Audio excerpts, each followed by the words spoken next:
Assalamualaikum warahmatullahi wabarakatuh. Perkenalkan, nama saya Raifa Najla, NIM A1S122072 dari Program Studi Bimbingan dan Konseling Jurusan Ilmu Pendidikan Fakultas Keguruan dan Ilmu Pendidikan Universitas Jambi. Di sini saya akan memenuhi tugas mata kuliah yaitu Penelitian Tindakan Layanan, di mana tugas mata kuliah ini yaitu proposal mini. Kemudian dengan dosen pengampu yaitu Bapak Ruli Andi Yaksa, SPD MPD. Oke, selanjutnya yaitu di sini judul proposal penelitian tindakan layanan saya ini yaitu yang berjudul Upaya Peningkatan Kemampuan Regulasi Emosi Siswa SMP melalui Layanan Bimbingan Kelompok Topik Tugas dengan Teknik Bermain Peran. Baik, di sini saya akan masuki yang pertama yaitu ada bab 1, di mana bab 1 ini terdiri dari latar belakang. Latar belakang ini adalah fenomena yang terjadi di lapangan tersebut, di mana fenomena hasil observasi di lapangan tersebut menunjukkan bahwa banyak siswa mengalami kesulitan dalam mengenali dan mengekspresikan emosi secara positif.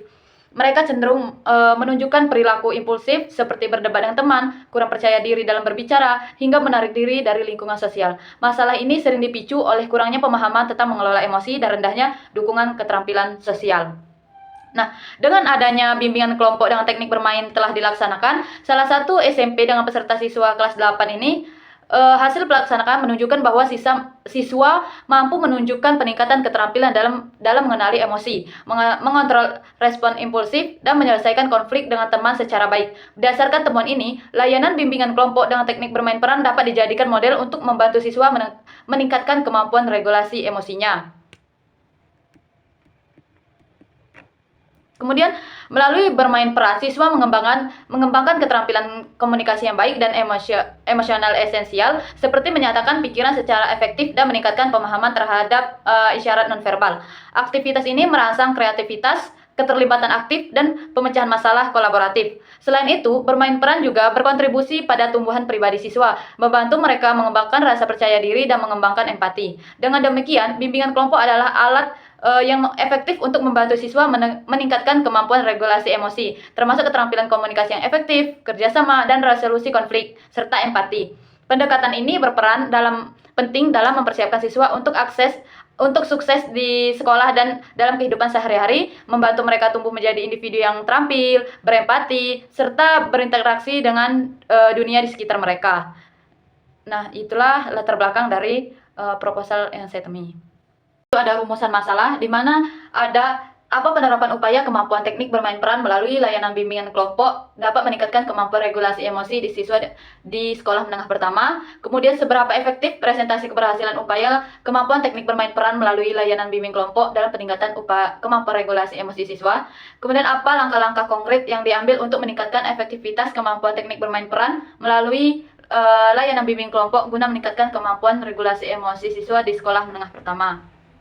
Ada tujuan penelitian ini yaitu untuk mengetahui tentang kemampuan teknik bermain peran melalui layanan bimbing kelompok untuk meningkatkan regulasi emosi siswa di sekolah menengah pertama, dan mengetahui tingkat efektivitasan teknik bermain peran melalui layanan bimbing kelompok dengan presentase sebagai indikator peningkatan kemampuan regulasi emosi siswa. Kemudian, untuk mengetahui tindakan efektif dalam meningkatkan kemampuan teknik bermain peran melalui layanan bimbingan kelompok untuk meningkatkan kemampuan regulasi emosi siswa di sekolah menengah pertama, yaitu manfaat. Di mana manfaat teoritis ini yaitu penelitian ini akan menjadi kontribusi penting dalam mengembangkan ilmu bimbingan dan konseling dengan mengeksplorasi lebih dalam kemampuan teknik bermain peran melalui layanan bimbingan kelompok. Ini dapat menjadi rujukan ilmiah untuk memahami dan meningkatkan kemampuan regulasi emosi di sekolah menengah pertama.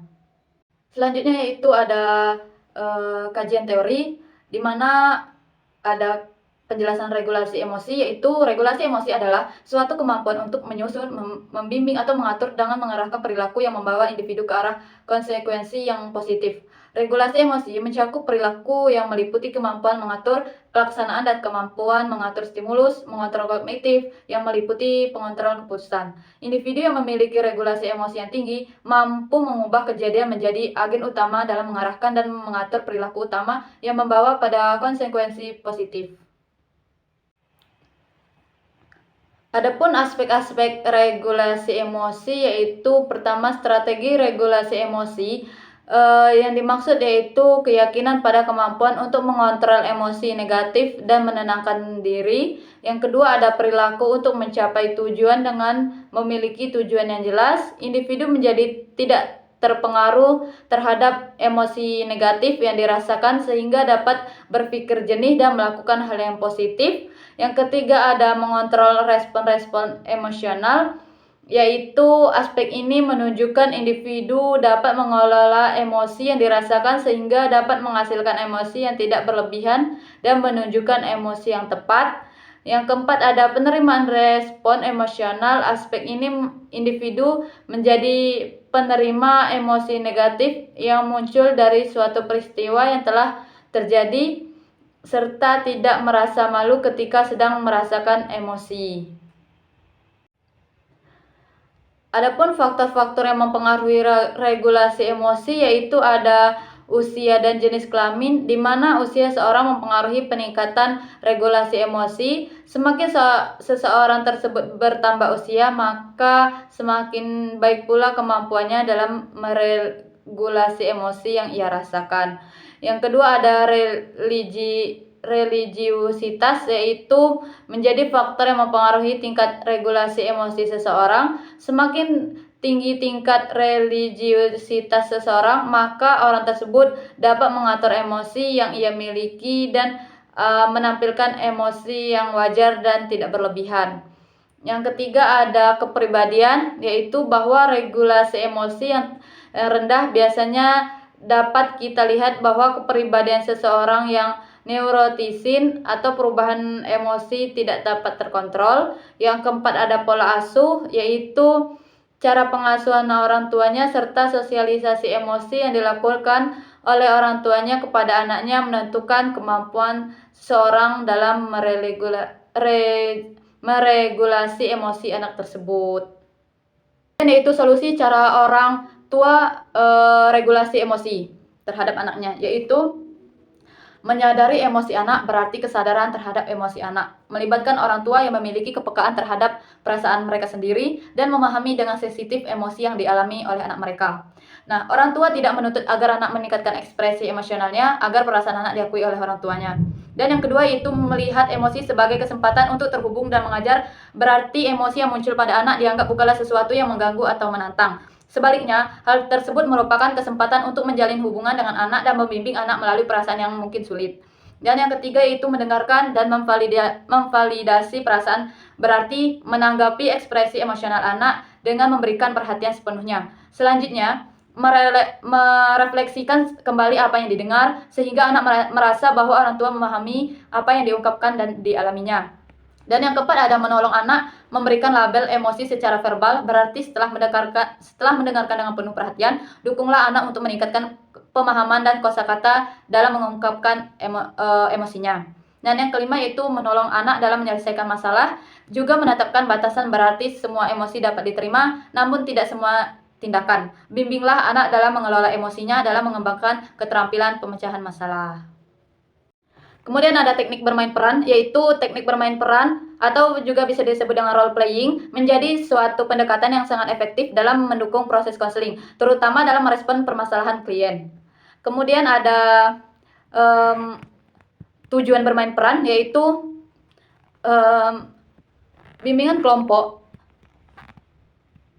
bukan sekadar kegiatan biasa, melainkan suatu metode yang diakui memiliki dampak positif dalam perkembangan peserta didik. Para ahli pendidikan telah mengidentifikasi berbagai tujuan yang dapat dicapai melalui kegiatan ini. Salah satu tujuan bermain peran adalah itu melatih kemampuan sosial peserta didik, khususnya dalam aspek berinteraksi dan berkomunikasi. Aktivitas ini memberikan kesempatan untuk bagi peserta didik untuk berlatih dan meningkatkan kecakapan sosial mereka dalam konteks yang terkendali. Kemudian ada layanan bimbingan kelompok, di mana bimbingan kelompok ini merupakan suatu pendekatan integral dalam bidang bimbingan dan konseling yang menitik beratkan pada interaksi antara sejumlah individu dalam suatu kelompok. Tujuannya adalah untuk memberikan panduan, dukungan, dan bantuan kepada peserta kelompok agar mencapai perkembangan pribadi, sosial, dan akademis yang optimal. Nah, kemudian ada tujuan layanan bimbingan kelompok ini yaitu memberikan dasar yang kuat dalam mengembangkan pemahaman tentang tujuan bimbingan kelompok. Aspek-aspek kunci yang mencakup penanganan permasalahan kelompok, pembentukan hubungan yang baik, meningkatkan kemampuan berkomunikasi, pemahaman terhadap situasi dan kondisi lingkungan, serta pengembangan sikap dan tindakan konkret untuk mencapai tujuan kelompok. Kemudian prosedur bimbingan kelompok ini yaitu bimbingan kelompok dapat terbagi dalam 3 kategori ukuran kelompok, yaitu 2-6, yaitu termasuk anggota kecil.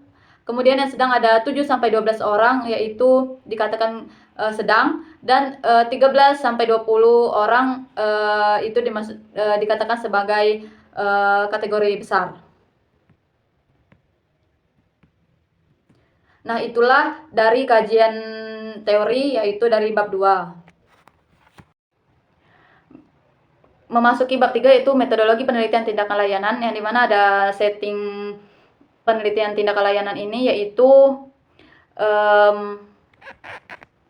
penelitian ini menurut Suja, yang dimaksud dengan penelitian tindakan layanan adalah usaha penemuan, perbaikan, atau pemantapan praktik layanan bimbingan dengan konseling yang dilakukan secara sistematis, berdaur ulang, bersifat reflektif, yang dilakukan praktis seorang BK secara mandiri atau kolaboratif dalam setting kelas, kelompok, ataupun individual. Nah, pelaksanaan penelitian tindakan layanan ini yaitu dilakukan peneliti yang berlokasi Perumahan Tanjung Permata, Blok UU RT 25, Kelurahan Bakung Jaya, Kota Jambi, yang dimana penelitian tindakan layanan ini dilaksanakan dalam bentuk layanan bimbingan kelompok dengan meningkatkan regulasi emosi pada siswa. Penelitian ini akan dilaksanakan dengan 3 siklus. Pelaksanaan setiap siklus akan mencakup pada refleksi yang dilakukan setelah pelaksanaan setiap siklus itu sendiri.